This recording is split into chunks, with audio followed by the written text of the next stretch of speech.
S'il y a les amoureux et les amoureuses de Jésus ici dans la salle, élevons ce Dieu. Alléluia. Alléluia. Amen. Dieu est bon. Dieu est grand. Dieu est puissant. Dieu est redoutable par son pouvoir. Alléluia. Nous vous accueillons tous au nom du Seigneur Jésus. Est-ce qu'on peut prendre place? Si je vous parlerai de moi, vous serez déçus. Si je vous parle de l'actualité, vous allez déprimer. En ce qui concerne la météo, elle fait du yo-yo. Alléluia. Si on veut parler finance, la bourse, elle perd la tête. Mais je vais vous parler de quelqu'un qui est humiliant. Son nom, c'est Jésus. Clamons Jésus-Christ. Il est Dieu. Il est Dieu. Il est Dieu.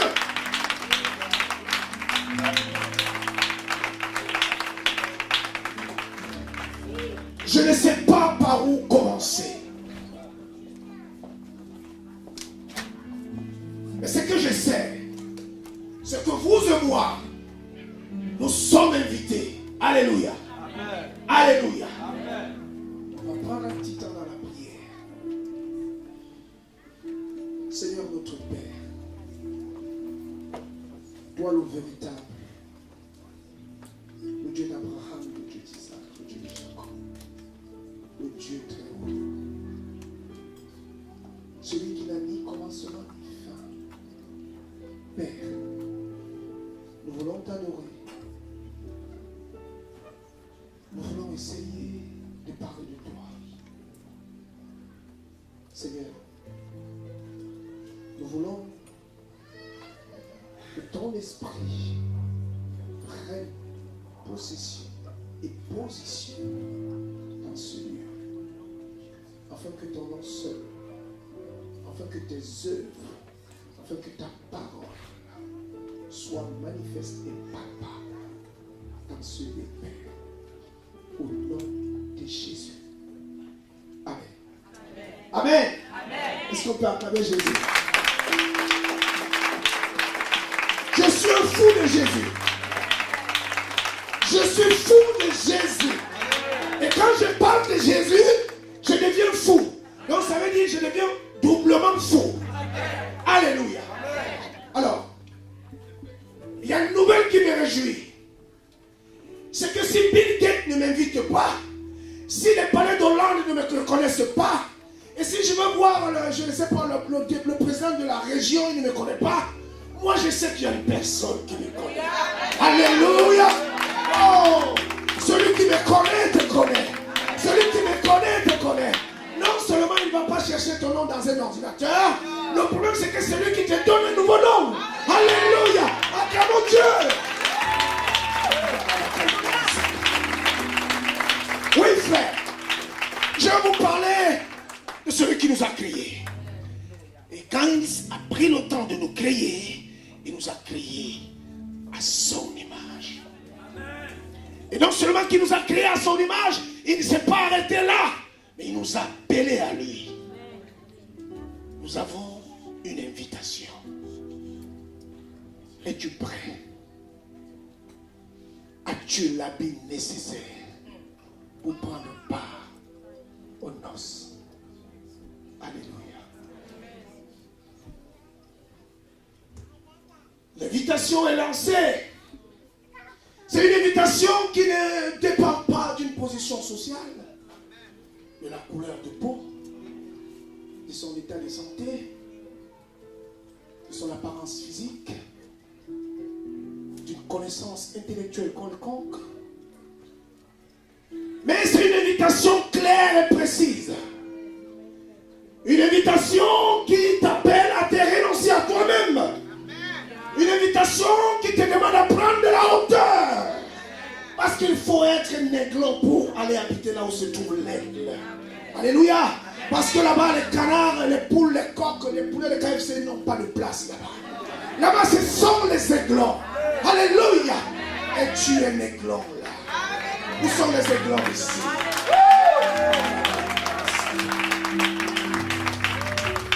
C'est une invitation.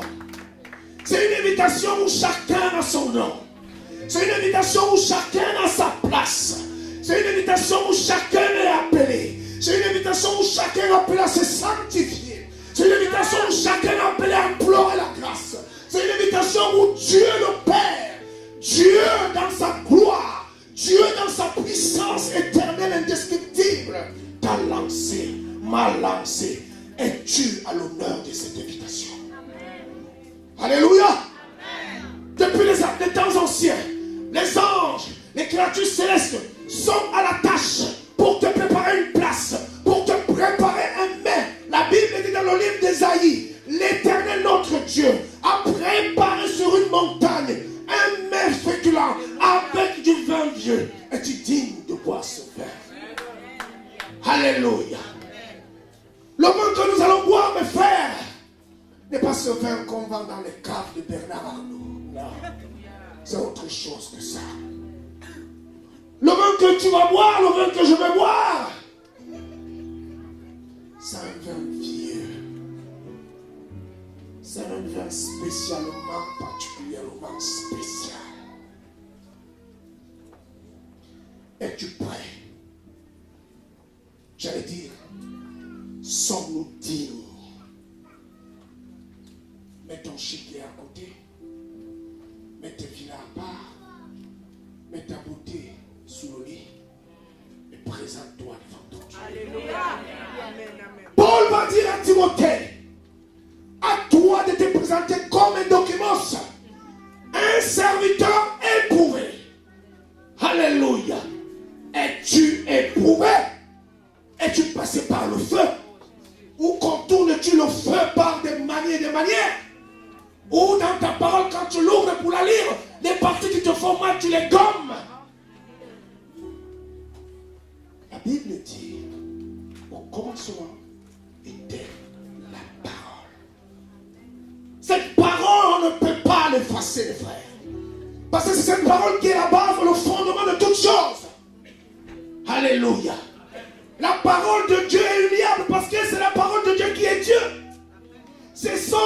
Ils sont indissociables. Tu ne peux pas prendre le Fils et rejeter le Père. La Bible dit, celui qui a le Père a le Fils. Celui qui a le Fils a le Père. Et celui qui a le Fils a la vie. Alléluia. Alléluia. Es-tu prêt à prendre part au repas? Es-tu prêt à prendre part au repas de noces, frères? Les prophéties s'accomplissent devant nous une à une. Quelle est la conclusion que tu en tires? Quand le premier ministre israélien demande aux enfants d'Israël de rentrer à Israël, vous ne voyez pas que les temps sont accomplis? Ou à force d'écouter les nouvelles, nous sommes tellement devenus passifs. Ah ben oui, je me suis endormi, je me suis bien réveillé, tout va bien. Non. Non, frère. Il faut se préparer. Il faut se préparer. Église de Poitiers, Église de France, Église des nations, nous tous, nous sommes appelés à nous préparer. Il faut qu'on se prépare. Il faut qu'on soit prêt. Il faut qu'on se sanctifie. Qu'on se fasse violence. Oui. Le Seigneur dira, depuis le temps de Jean-Baptiste, le royaume appartient aux violents.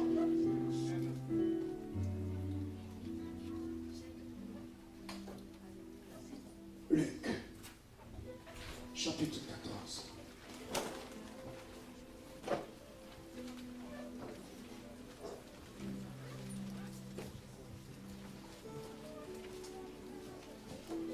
À partir du verset 15. J'ai lu la parole de Dieu. La Bible dit, Luc chapitre 14, à partir du verset 15.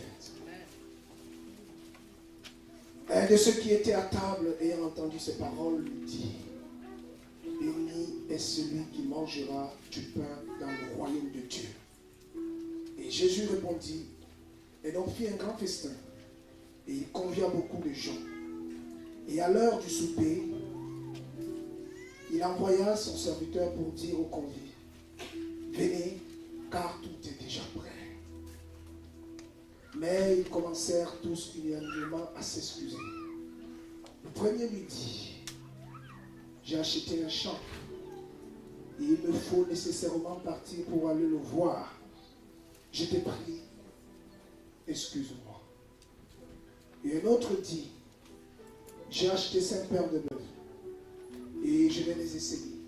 Je t'ai prie, excuse-moi. Et un autre dit, j'ai épousé une femme, c'est pourquoi je ne puis aller.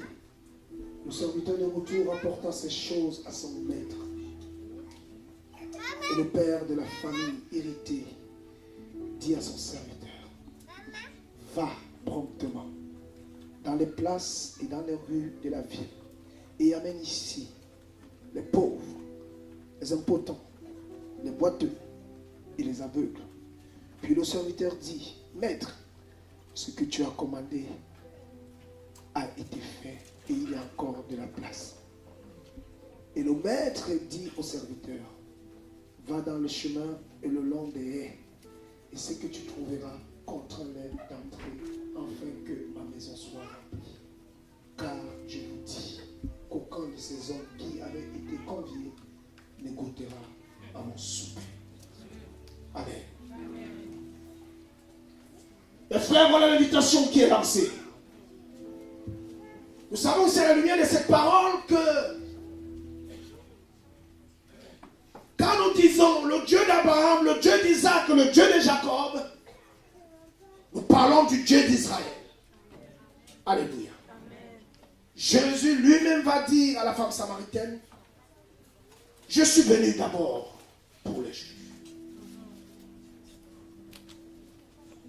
Ils l'ont rejeté, afin que vous et moi, nous puissions recevoir l'adoption. Alléluia. Sommes-nous dignes en ce temps présent de recevoir cette adoption? Paul dira dans le livre de Romains, toi qui as été olivier sauvage, tu as été greffé à l'olivier franc. De la même manière que l'olivier franc qui a été désagreffé, enfin retranché, il est aussi capable de le regreffer. Prends garde à toi. Est-ce que nous sommes dignes de répondre à l'invitation? À la lumière de cette parole, nous allons voir que tous ceux qui ont été appelés en second recours, c'était des hommes qui avaient tous des défauts. Tous. C'est moi, c'est toi. Dans quel état Jésus t'a-t-il visité? Dis-moi un peu, explique-moi. Tu étais où? Dans le vol, le mensonge, la masturbation, la convoitise? Dis-moi un peu. J'allais dire, Flavien, parle un peu de toi. Nous étions tous indignes. Amen. Alléluia. Il dira dans le livre d'Ézéchiel chapitre 16, 15, 16 là-bas, au peuple juif, aux Israélites, il va les dire, tu baignais dans ton sang, j'ai passé par là, je te ramassa, personne n'avait eu égard de toi. Et bien ce qu'il dit aux juifs, il nous le dit aussi, nous étions dans notre vomi, frère. Nous avions des vies insalubres. Nous étions des gens de mauvaise compagnie. Alléluia. Vous et moi, nous étions condamnés, frère. Jean va dire dans le livre d'Apocalypse chapitre 5, arrivé au ciel devant le trône, il va voir ce livre scellé, frère.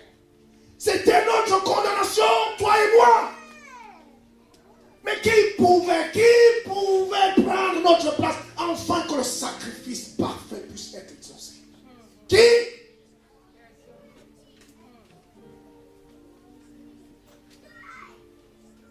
Le maître s'est donné. Et Romains chapitre 7 dit, Dieu prouve son amour que lorsque nous étions pécheurs, préalablement, Christ est mort pour nous, frères.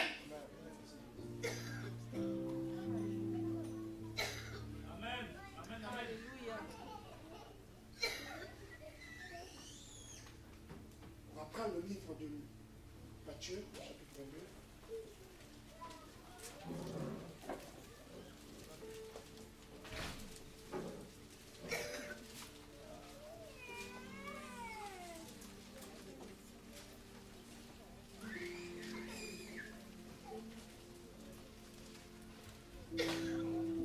En fait, ce verset est la suite de Luc. Alléluia. On va lire à partir du verset 11. Matthieu 22. La Bible dit, et le roi étant entré, c'est-à-dire que le roi est rentré alors que les impotents, les voleurs, les menteurs, tous étaient attablés, prêts à commencer à prendre place au repas. Là, le roi va rentrer. Et le roi étant entré pour voir ce qui était à table, il aperçut là un homme qui n'avait pas revêtu un habit de noces. Alléluia. Alléluia. Amen. Mais bien aimé, l'habit de noces ici représente notre état. Ce n'est pas parce que tu es tout le temps présent à l'assemblée que ton fond là a changé. Vous remarquerez qu'ici, même les anges, j'allais dire les serviteurs, ni les conviés n'avaient aperçu les habits sales de cet homme. Mais le roi, celui qui sonde les cœurs et les reins, celui qui nous voit dans les lieux secrets, avait vu l'état de cet homme qui était prêt à passer à table. Alléluia. Nous, les enfants de Dieu, nous sommes appelés à changer, frère. Amen. Nous devons connaître Dieu tel qu'il est. Et nous devons être comme il est. Jean dira que quand il paraîtra, nous serons semblables à lui. Alléluia. Amen. Et cet homme-ci n'avait pas changé son état. Son état lui était resté inchangé. Cet homme probablement était un grand prédicateur. Cet homme était un prophète reconnu. Cet homme était un homme qui avait le don des songes, des discernements, de parler en langue. Cet homme était un homme qui avait l'apparence de la piété. Mais il régnait ce qui en faisait la force. Alléluia. Et le roi va rentrer dans cette salle. Il va trouver cet homme assis. Tu es assis là cet après-midi. Tu es assis. Le roi te voit. Le roi te voit. Il me voit. Cet homme était à table. Cet homme était à table. Cet homme était magnifiquement habillé. Mais bizarre, il lui manquait l'habit de noces. Alléluia. Ce n'est pas Yves Laurent. Je ne dis pas Saint Laurent parce qu'il est saint, c'est vous et moi. Yves Laurent. Ce n'est pas son habit qu'il avait. Paco Rabanne, on n'a rien à faire avec ça. Il faut l'habit du trône, frère. Il faut revêtir la nature de Christ. Amen. Et c'est ça la robe. La nature de Christ. Amen. Il va lui dire, cet homme, mon ami. Mon ami, explique-moi un peu. J'ai envoyé ma fille. Tu l'as envoyé balader. J'ai envoyé mon fils. Tu l'as envoyé paître. Le temps du jugement est là.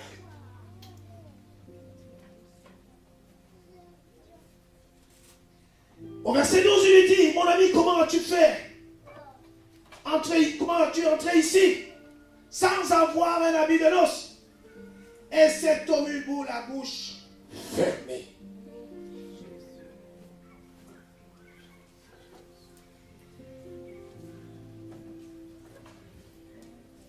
Je parlais avec mon frère qui est en Chine, qui fait l'étude de la médecine, il me disait, je lui dis, as-tu assisté déjà à la mort d'un homme? Il m'a dit oui.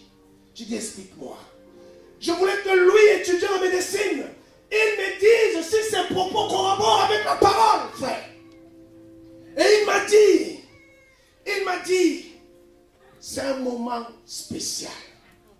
Il dit, quand le souffle quitte l'homme, il n'y a plus une sensation de douleur, mais il y a une sensation de détachement. Et dans le livre d'Ecclésiaste, la Bible parle de la rupture du cordon d'argent. Alléluia. Amen. Il me dit, l'homme va pousser 2 souffles. Et après, il est parti. J'ai dit, waouh. Frère, il faut qu'on change d'avis. Il faut qu'on change d'avis. Je me suis réveillé hier. Après que j'ai partagé ce message. Le Seigneur me dit, lance l'invitation aux noces, parce que mon peuple n'est pas prêt. Mon peuple n'est pas prêt. Nous sommes devenus amis du péché. Amis du péché. On fait semblant. Oui, tu me trompes, je suis ton frère naturellement. Mais Dieu, tu ne tromperas pas. Mon ami, que fais-tu ici? Comment es-tu entré? Dans ta vie passée, tu as passé ton temps à bafouer mon sacrifice. Tu ne décolleras pas.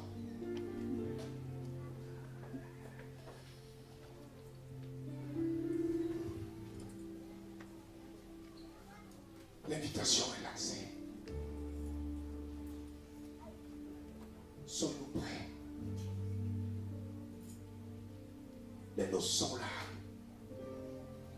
Les noces sont là, mes frères.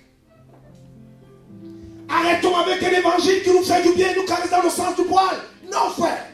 Il faut dire la vérité. Amen. La vérité, c'est qu'il faut que nous changions de nature. La vérité, c'est que Dieu est saint et il veut que tout ce qu'il adore en esprit et en vérité, frère. Ça, c'est la parole de Dieu. Nous devons changer, frère. Il faut qu'on change. Parce que l'enfer, c'est une réalité. Le ciel aussi est une réalité. Et dans le livre de Jean, chapitre 14, on pourra dire à aux disciples que votre cœur ne se trouble point. Et ici et là, il y a des hommes et des frères qui ont eu des visions terribles, qui ont eu cette grâce de visiter le ciel. Et à chaque fois, ils nous parlent de ces expériences.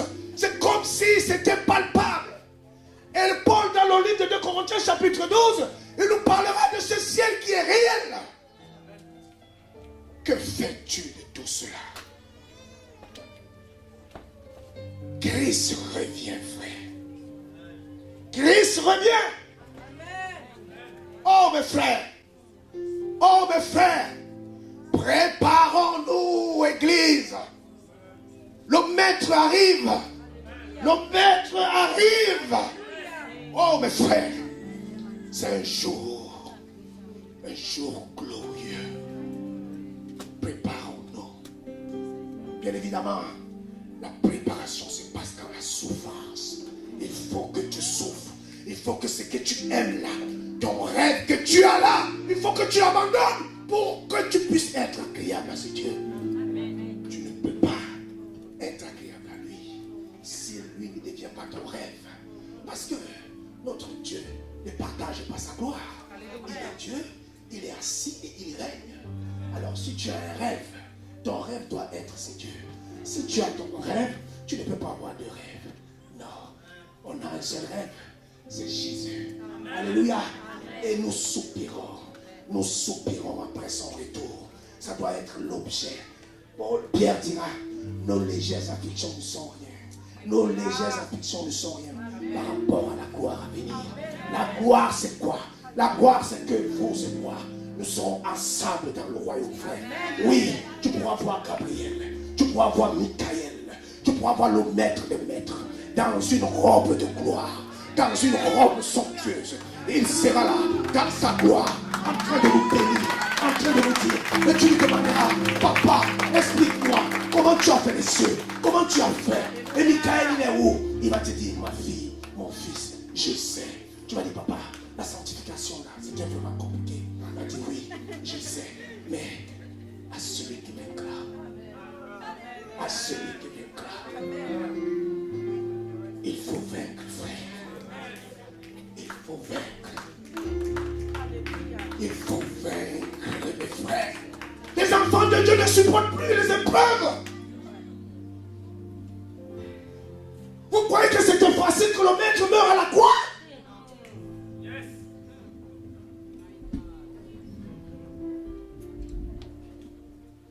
Ce n'était pas facile. Qui est prêt à mourir à la croix?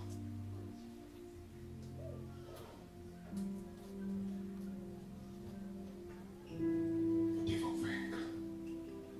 Nous devons vaincre. As-tu une épreuve?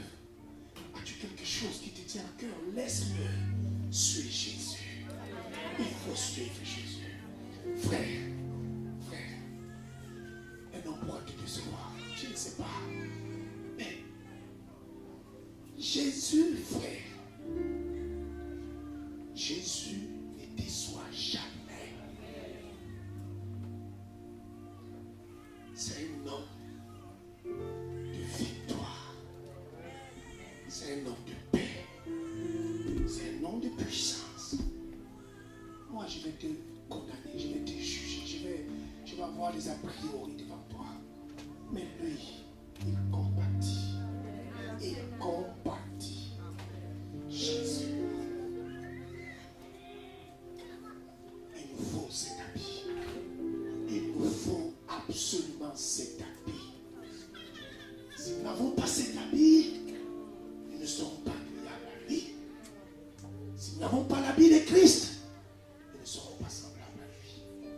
Parce qu'il est saint. Parce qu'il est saint. Nous étions tous en Égypte, esclaves du péché. Nous tous. Moi le premier, esclaves, nous tous là. Mais qu'est-ce qu'il a fait? Il nous a nettoyés. Il nous a lavés. Il nous a sanctifiés.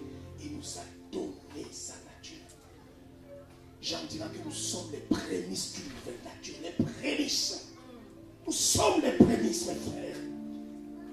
Il dit dans Ézéchiel, il dit il y aura un reste. Mais ce reste-là, on verra la différence par rapport à leur comportement. Ce reste-là aura le son de Dieu. Ce reste-là ne parlera pas comme tout le monde. Ce reste-là ne s'habillera pas comme tout le monde. Ce reste-là ne sera pas du genre vulgaire. C'est du genre sanctifié.